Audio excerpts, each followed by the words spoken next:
Hello, good morning. I am in my backyard garden. I'm reading from the Bible. Today I'm reading from the book of Matthew, the Gospel according to Matthew. I will read chapter 17. Chapter 17 talks about the Transfiguration. And then it goes on to talk about Jesus cures a boy with a demon. And then Jesus again foretells his death and resurrection. And then it finishes up talking about Jesus and the temple tax. But before I get started, I want to talk a little bit about what you see in the video today. Today in the video, you see a tomato plant. This one seems to be doing quite well. It's in the raised bed garden, and I am not sure, but I think that little plant off to the right of it might be a watermelon. I'm not sure. It's not labeled, so I'm not sure when it's this small what it is. Then off to the left, that one looks like a zinnia flower. But again, I only know for sure that the one in the middle is definitely a tomato plant. Okay, back to Bible reading. Today I'm reading from the book of Matthew, the Gospel according to Matthew, chapter 17. The reading begins. 6 days later, Jesus took with him Peter and James and his brother John and led them up a high mountain by themselves.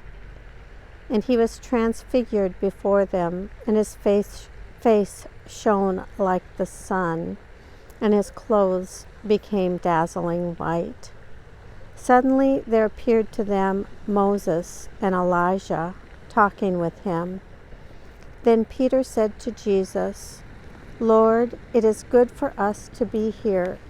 If you wish, I will make 3 dwellings here, one for you, one for Moses, and one for Elijah." While he was still speaking, suddenly a bright cloud overshadowed them, and from the cloud a voice said, "This is my Son, the Beloved. With him I am well pleased. Listen to him." When the disciples heard this, they fell to the ground and were overcome by fear. But Jesus came and touched them, saying, "Get up and do not be afraid." And when they looked up, they saw no one except Jesus himself alone. As they were coming down the mountain, Jesus ordered them, "Tell no one about the vision until after the Son of Man has been raised from the dead." And the disciples asked him, "Why then do the scribes say that Elijah must come first?" He replied, "Elijah is indeed coming and will restore all things. But I tell you that Elijah has already come." And they did not recognize him, but they did to him whatever they pleased. So also the Son of Man is about to suffer at the hands. The Son of Man is about to suffer at their hands.